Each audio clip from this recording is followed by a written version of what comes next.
You're listening to Faith, Stewardship, and Insurance, Protecting Texas Churches.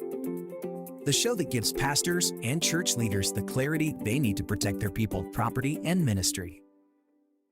Welcome back to Faith, Stewardship, and Insurance, Protecting Texas Churches. I'm your host, Ron Wadley with Insurance for Texans. We help church leaders protect their people and property with wisdom and clarity. Today, we're shifting gears. We've talked about the Texas landscape, but now we're looking at your church's life cycle, because where you are in your development shapes exactly how exposed you are when the storms hit. We always say that risk grows as you do. As your ministry expands, your where you are now changes, and so do your legal and financial responsibilities. Today, we're looking at the first two phases of church growth. Phase one is what I call the living room church. This is the beginning. You've got a few faithful families, some folding chairs, and a spread of snacks in someone's house. At this stage, there's no official building, no payroll, and usually no corporate structure. The risk here is almost entirely personal. It falls on the homeowner's insurance. Honestly, at this stage, you don't really need a commercial church insurance policy yet.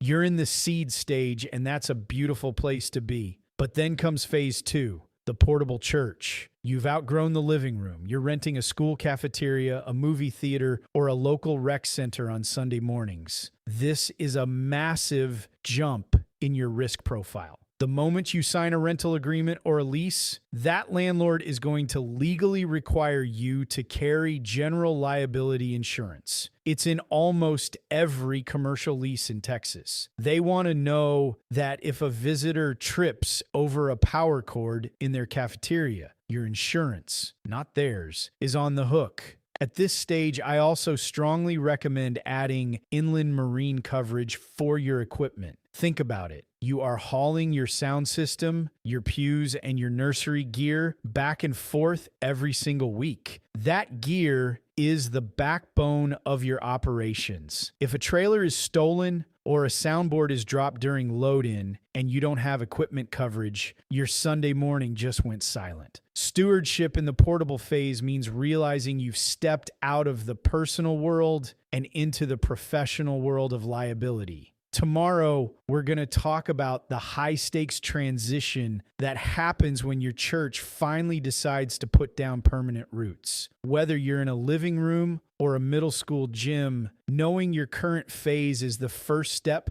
to protecting your mission. If you're navigating a new lease or moving gear every week, find out what insurance you need by connecting with our team at insurancefortexans.com. And if you want to follow along with this series, download your free copy of our book, The Promise of Certainty, at thepromiseofcertainty.com. I'm Ron Wadley, and this has been Faith, Stewardship, and Insurance, Protecting Texas Churches. Until next time, remember, your church's mission is too important to leave to chance. Thanks for listening to Faith, Stewardship, and Insurance.